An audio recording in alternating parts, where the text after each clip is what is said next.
Еңбек жинақтаушы зейнетақы қорына мен 2005 жылы жұмысқа тұрдым. Жас маман ретінде маған жұмыс істеу өте қызықты болды. Сондықтан олар қордың әр саласында жұмыс істеп көрдім. Қазіргі таңда мен бухгалтерлік есепке алу департаментінің қызметкерлерімен есеп айырысу бөлімінің бастығы болып жұмыс істеймін. Жұмыс істегеніме 18 жылдың шамасы болыпты. Біреуге аз, біреуге көп болуы мүмкін. Әйтсе де, анам айтпақшы, ағаш бір жерде тұрып көгереді. Сондықтан тұрақтылықты қалаймын.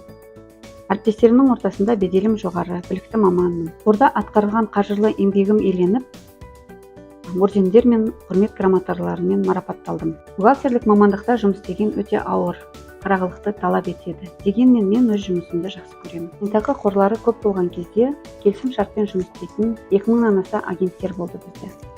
Ол кісілердің ағымдағы шоттары әртүрлі екінші деңгейлі банктерде болды. Ол кезде сол жұмыстар маған қиын болып көрінгенмен, қазіргі кезде қызықты болды деп есіме аламын.